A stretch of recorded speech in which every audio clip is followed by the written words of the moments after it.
جبر ندانا موچه و ندانا کریا خانی و سختیا جیانه او بخیزان و دکل جانا گرمه دانه چارد بن لبن چادره که دا بجین. عادل هر کی جنگ پارزه که نحیا گرده سینا سر به قضا آکره ویه او کارمنده کمپانیه که پاقش کرنانا و باجریه.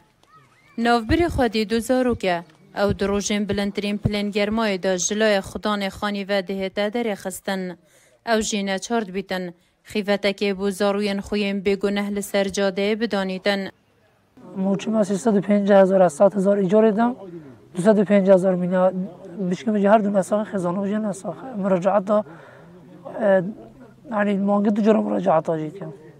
از بندی ها مداری حقی کار با او ایجاری دو بینگل از بندی ها مدار خودی خودان خانی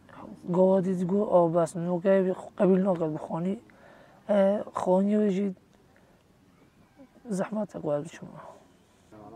همه خیر خوازم هاری کاری میکرد به هر دو بشه. هفجین عادلی دروژ نخوش دا پشتاوی بر ندایا دگل آزار نوی دجیتن اوه هیوی های دست هاری کاری بو بهتا درش کرن جبری جیانوان خرابتر لی بهتن چونکه بگوتن اوه هفجین اوه خو آماده کری گلچیسکا خو بفروشیتن دا بشیتن خیزان خو جوی بارو دو خیین خوش رزگار بکتن. هندی بیجم زحمت آبرف خودی امیس پیدا خودی لیره حق خودت شتول بری باره که رونیا خاری آب بچید و تو آب مداتید از بچید خود تیره دامرم از حسکم همه لاوارا همه خیرخوازه همه عشیرتا هم هچ لاوکی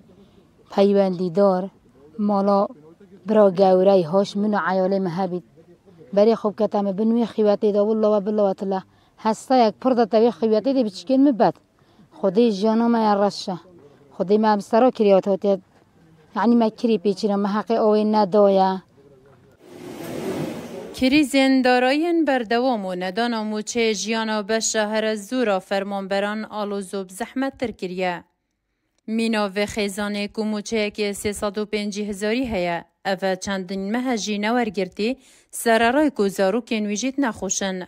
بویا دخوازن هرچه زویه بلس لبن و چادره بهنه و گوهستن بو جهه که آرام.